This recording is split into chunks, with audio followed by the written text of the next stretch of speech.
Hello everyone, welcome back to my YouTube channel doctor Kapil Dhawan. आज मैं आपको बताऊंगा कि मैंने खुद ने अपना डिटेल एप्लीकेशन फॉर्म किस तरीके से फिल किया था।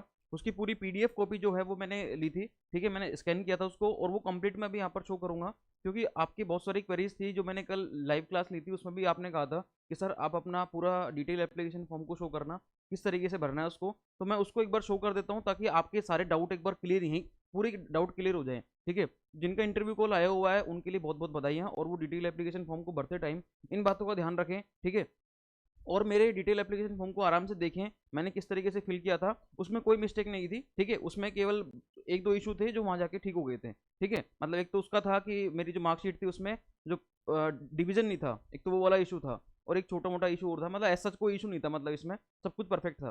तो आप इसको देख लेना एक बार मैंने किस तरीके से भरा था। उसके बाद और कौन से डॉक्यूमेंट किस सीक्वेंस में लगाने हैं ये भी मैंने इसमें मेंशन किया हुआ है। तो ये जो डॉक्यूमेंट का क्रम है ना, यही रहना चाहिए जो मैंने इसमें मेंशन किया हुआ है। ठीक है, मैं आपको बताता हूँ, देखो ये। तो सबसे पहले आप ध्यान से देख लो एक बार इसका। देखो ये मेरे पास है। पहले तो आपको मैं एक चीज बताऊं यहाँ पर कि सबसे पहले देखो एक बार रुकना। हाँ जी, देखो ये मेरा, ये क्या है, डिटेल एप्लीकेशन फॉर्म जिसमें आप 50 रुपए का पोस्टल ऑर्डर लगाओगे। इस पोस्टल ऑर्डर के साथ देखो सबसे टॉप पर लगाया हुआ है, आप देख लो कि डिटेल एप्लीकेशन फॉर्म यहाँ से स्टार्ट हो रहा है ना, ये यहाँ से स्टार्ट हो रहा है। तो मैंने सबसे ऊपर ही ऊपर टॉप पर मैंने क्या लगाया हुआ है, ये पोस्टल ऑर्डर। इसमें आपने लिख देना सचिव आरपीएससी, मतलब राजस्थान लोक सेवा आयोग। यहाँ पर भी लिख देना सेम, इधर अपना नाम और यहाँ एड्रेस आएगा आपका, यहाँ खुद का एड्रेस आएगा, आपका ध्यान रखना। ठीक है, आरपीएससी का एड्रेस मत डाल देना। यहाँ पर आपने, क्योंकि यहाँ डाउट रहेगा सबको कि कौन सा एड्रेस डालें, तो आपका कैंडिडेट का खुद का एड्रेस डलेगा। ये हो गया। ये होता है पोस्टल ऑर्डर नंबर। ये पोस्टल ऑर्डर नंबर, इसके बाद आप डिटेल एप्लीकेशन फॉर्म को भरना यहाँ से स्टार्ट करते हो। देख लो यहाँ से। ठीक है, आप इसको यहाँ से फिल करना स्टार्ट करोगे।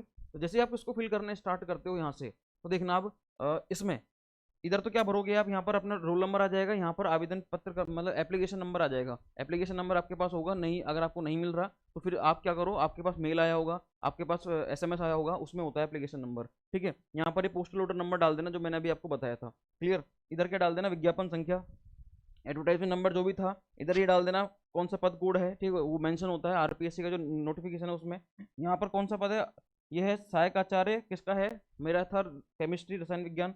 ये विभाग का नाम लिख देना, कॉलेज शिक्षा विभाग, राजस्थान लोक सेवा आयोग अजमेर। इस तरीके से कर दिया आपने। आपकी कौन सी कैटेगरी वो मेंशन कर देना। मूल निवास वगैरह जो हो आपका मेरा सांगानेर जयपुर का था, मैंने मेंशन कर दिया था। ठीक है, यहाँ पर मेरा नाम, मम्मी का नाम, इसमें साफ साफ लिखा हुआ है ब्लॉक लेटर में, तो ब्लॉक लेटर में ही आपको करना है। हिंदी में भर देना। ये फर्स्ट वाला जो फॉर्म है आपका हिंदी में पूछ रहा था, हिंदी में इसको भरना है आपको। ठीक है, मैंने खुद का नाम लिख दिया, मम्मी का नाम लिख दिया, पापा का नाम लिख दिया, एज लिख दी मैंने कि जब मैंने करा था ये विज्ञप्ति में मेरी एज कितनी थी, 25 थी मेरी। ठीक है, उसके बाद इंडियन तो लिख दिया, हिंदू लिख दिया। ठीक है, ए वाई तो भैया अनमेरिड है तो वो लिखा था। उसके बाद ये तो सब मेरे लिए ब्लैंक जाएगा। ठीक है, इन्होंने बोला था कि पत्र व्यवहार का पता, तो इसने मतलब एक तो मांगा था आपका मेन एड्रेस, एक मांगा था करंट एड्रेस। तो मैंने क्या करा, दोनों एड्रेस मैंने, मेरे सेम थे। ठीक है, मैं सांगनेर जयपुर से हूँ तो मेरे दोनों एड्रेस सेम रहे हैं। इन्होंने बोला है इनमें फ़ोन नंबर भी लिखना है, मोबाइल नंबर मेंशन करना है, तो मोबाइल नंबर ही मेंशन करना है इसमें। ठीक है, उसके बाद ये है मेन चीज़, शैक्षणिक योग्यता, जिसमें आपको ये चीज़ सब लिखना है। तो देखो मैंने आपको बोला था 10th 12th, ये सारी चीज़ तो आप लिख लोगे। ठीक है, अच्छा अंक वगैरह लिख लोगे, ये परसेंट लिख लोगे, ग्रेड तो लिख लोगे फर्स्ट डिवीजन। ठीक है, कौन सी ईयर में करी, सब्जेक्ट जो है 10th में आप ऑल सब्जेक्ट लिख देना। ठीक है, ऑल सब्जेक्ट। और जो ये है 12th, इसमें आप क्या लिखोगे, आपका जो स्ट्रीम रहा है, कौन से 3 सब्जेक्ट रहे थे मेन, वो वाले। ठीक है, और कोर्स की अवधि तो 1 साल ही है। आरबीएससी से किया तो आरबीएससी, सीबीएसई से किया तो सीबीएसई, और इसकी एक एक कॉपी लगेगी। और सॉरी, यहाँ ये तो है अटेम्प्ट, नंबर ऑफ अटेम्प्ट। ठीक है, तो आप क्या लिखोगे, 111 इस तरीके से। और जो यूजी है तो उसका लिख दोगे आप, पीजी है तो पीजी का लिख दोगे। ठीक है, मेरा मतलब सब्जेक्ट पूछ रहे हैं इसमें, तो केमिस्ट्री ऑनर्स थी और साथ में जूलॉजी थी सब्सिडरी में, तो मैंने वो लिख दिया था। कौन सी यूनिवर्सिटी से किया, तो यूनिवर्सिटी ऑफ राजस्थान, एमएससी मेरी यूनिवर्सिटी ऑफ राजस्थान से थी, तो मैंने वो लिख दिया। बात आती है नेट की, क्योंकि आपने मैक्सिमम क्वेरी क्या थी आपकी कि नेट पर थी, कि नेट का सर्टिफिकेट हम किस तरीके से लगाएं। तो भैया यहाँ पर लिख देना, पहले तो यहाँ टिक करना, यहाँ लिखा हुआ है नेट सेट गेट। ठीक है, इस तरीके से लिखा हुआ है, तो आप क्या लिखोगे इसमें, आप जिसके पास नेट है वो नेट पर टिक करके आगे लिख देंगे वो हुई कब थी, कौन से सब्जेक्ट से हुई थी, किस बॉडी ने कराई थी। ठीक है, तो C S R UGC NET JRF, जो आर्ट्स स्ट्रीम से हैं वो क्या लिखेंगे, यूजीसी जेआरएफ। ठीक है, मतलब यूजीसी लिखेंगे, नेट जेआरएफ लिखेंगे और न्यू दिल्ली लिखेंगे। एक कॉपी मतलब फर्स्ट अटेम्प्ट में हो गया था तो फर्स्ट। इसके बाद मैंने यहाँ पीएचडी लिखी थी, पीएचडी में मैंने लिख दिया पीएचडी परसुइंग सिंस 2019, मतलब 2019 से मेरी क्या अभी पीएचडी चल रही है। ठीक है, यूनिवर्सिटी का नाम लिख देना, इस तरीके से आगे बढ़ जाना। ठीक है, इसमें कोई समस्या नहीं है। आगे इसमें एन ए क्योंकि एक्सपीरियंस कुछ था नहीं अपने पास में। ठीक है, हाँ ये है कि अगर आप पहले कोई जॉब में हो तो वैसे मेरी जूनियर केमिस्ट में लगी थी, लेकिन उसका मैंने यहाँ पर क्योंकि मैंने ज्वाइन नहीं किया वहाँ पर, तो मैंने मेंशन भी नहीं किया। ठीक है, यहाँ पर देखो इधर ये है कि अगर किसी को एज मतलब आयु सीमा में छूट चाहिए, तो अगर मेरे को कुछ नहीं चाहिए था इसमें, तो मैंने नील कर दिया। ठीक है, कोई अगर किसी को कोई पुरस्कार वगैरह मिला हो, कोई एक्सपीरियंस हो, तो वो लिखना था, वो मैंने नील कर दिया। हाँ, इसमें बोला हुआ है कि यदि आपने कोई शोध किया है या कोई पुस्तक या शोध पत्र का प्रकाशन है, तो भैया वो लिखो। तो मेरे उस टाइम पे 2 पेपर हो चुके थे, तो मैंने क्या करा था, एक पेपर को यहाँ मेंशन कर दिया था। ठीक है, मेरा केमिस्ट्री का पेपर था ये मैंने मेंशन कर दिया, और इसको मैंने बाद में अटैच भी किया था। क्लियर? हाँ जी। अभी कह रहा है कि कोई आपको दंड दिया हो तो वो उसमें कुछ नहीं आएगा।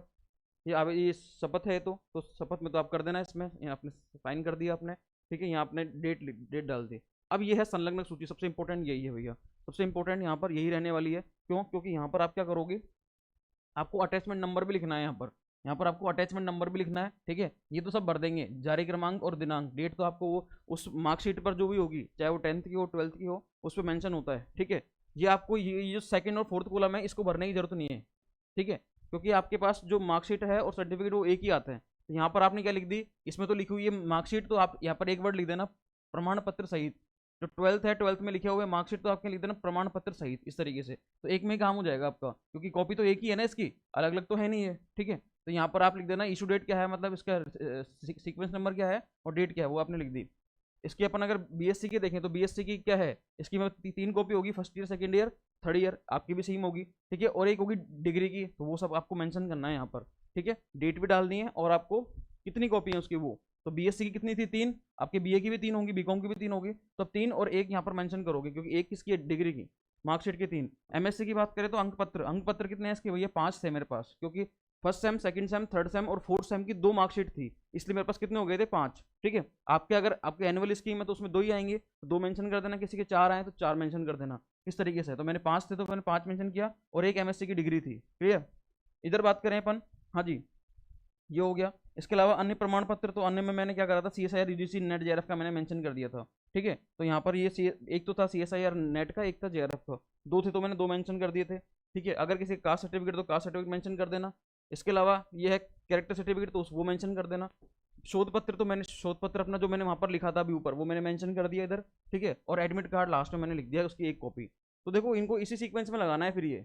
ठीक है, मतलब फर्स्ट नंबर पे अब देखो किस सीक्वेंस में लगाना है। सबसे पहले आप क्या लगाओगे, सबसे पहले ये लगाओगे 10th, फिर 12th। ठीक है, उसके बाद क्या लगाओगे, बीएससी की मार्कशीट, फिर बीएससी की डिग्री, फिर एमएससी की मार्कशीट, फिर एमएससी की डिग्री।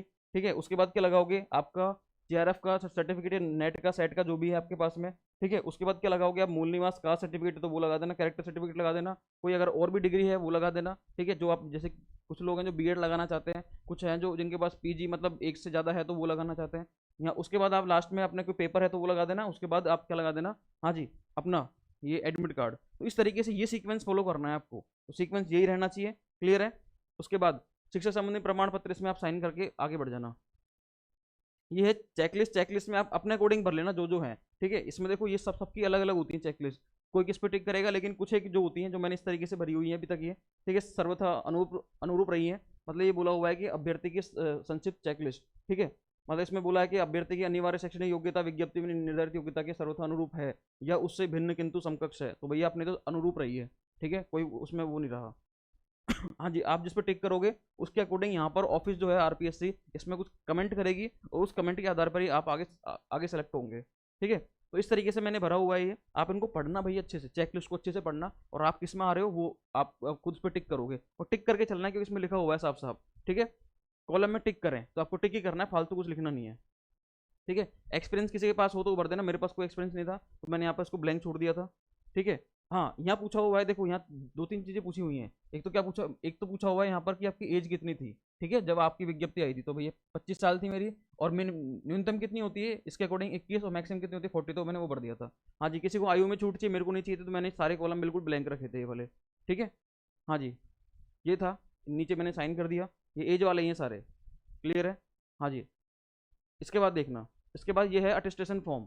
ये है भैया जो मतलब जो पुलिस डिपार्टमेंट के द्वारा वेरीफाई होगा। ठीक है, मतलब पुलिस वेरिफिकेशन के काम आएगा ये वाला। तो इसमें मैंने नाम भरा, सरनेम भरा, इस तरीके से रोल नंबर वगैरह भर दिया मैंने। यहाँ पर ये एड्रेस वगैरह मंगाता था वो मैंने भर दिया। इधर मतलब ये 5 साल का वो मांगा था, रेजिडेंस तो मेरा वही था, सांगनेर जयपुर, एक ही था तो मैंने एक ही भरा। ठीक है, 16 से 21 में तो कम्प्लीटली यहीं रहा हूँ, तो इसलिए मेरा यही रहा है। इधर देखो, इसमें आपकी पापा की फुल डिटेल मांगेंगे, नाम मांगेंगे, उनका ऑक्यूपेशन कौन सा है, वो जॉब करते हैं क्या करते हैं, और जॉब करते अगर गवर्नमेंट जॉब में है तो वो गवर्नमेंट जॉब में भी किस सेक्टर में है और किस पोस्ट पर है, ठीक है, और उनका डिपार्टमेंट का नाम क्या है, मतलब सारी चीज़ मांगेंगे आपके फादर की वो, ठीक है।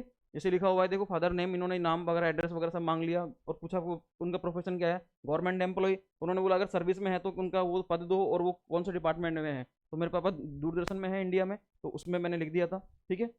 अ, उसके अलावा इन्होंने पूरा वो मांगा, इन्होंने फिर क्या मांगा हुआ है यहाँ पर, एक तो मांगी हुई है आपका डीओबी, और एक मांगा हुआ है कि जब विज्ञप्ति जारी हुई थी उस टाइम आपकी एज कितनी थी, और 10th आपने पास करी उस टाइम आपकी एज क्या थी, तो 3 एज मांगी इन्होंने, एक तो आपकी डेट ऑफ बर्थ, एक मांगा है आपकी जब विज्ञप्ति जारी हुई तब एज कितनी थी, और एक मांगा इन्होंने जब 10th आपने पास की तब एज क्या थी, ठीक है, और ये एड्रेस मांग लिया वगैरह इस तरीके से।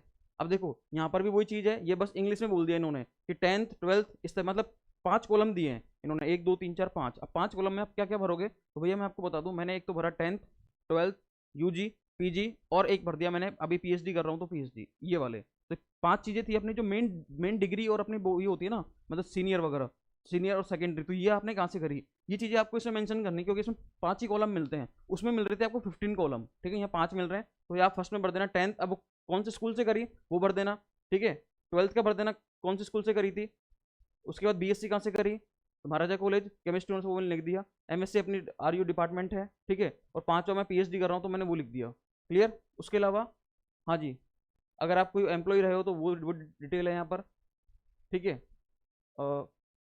कोर्ट ने कुछ आपको अगर कोई पनिशमेंट दिया तो वो चीज़ है।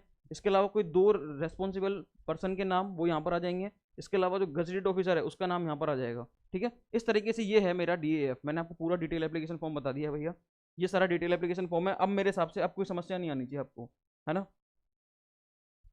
ये क्या है, मेरा पूरा डिटेल एप्लीकेशन फॉर्म था, मैंने किस तरीके से अपना डिटेल एप्लीकेशन फॉर्म भरा, 8 पेज का 2 कॉपी में भरा था, कितने कॉपी में, 2 में, ठीक है, 2 सेट जाएंगे, पोस्टल ऑर्डर केवल एक ही जाएगा, और इसको डॉक्यूमेंट को किस किस अरेंज में, मतलब उनका ऑर्डर क्या रहना चाहिए अरेंजमेंट का, तो वो मैंने आपको बता दिया, ठीक है। 10th 12th, ठीक है, उसके बाद बीएससी की मार्कशीट, फिर बीएससी की डिग्री, एमएससी की मार्कशीट, एमएससी की डिग्री, उसके बाद सारे आपके जो नेट का सर्टिफिकेट है अगर आपने गेट किया है तो वो, ठीक है, आप पीएचडी कर रहे हो तो वो, आपका कैरेक्टर सर्टिफिकेट, मूल निवास, इस तरीके से पूरा सीक्वेंस चलेगा ये, जो आपने वहाँ पर हिंदी में मैंने बताया था ना आपको भी, वो जो 15 कॉलम है उसमें जो सीक्वेंस आपने अरेंज किया है, ठीक है, वो आपको वहाँ पर भरना है, ठीक है। अब मेरे हिसाब से कोई डाउट नहीं आना चाहिए आपको डीएफ के रिगार्डिंग, इसलिए मैंने आपको सारी चीज़ें बता दी है, क्लियर। मिलते हैं फिर नेक्स्ट वीडियो में, तब तक के लिए थैंक यू सो मच।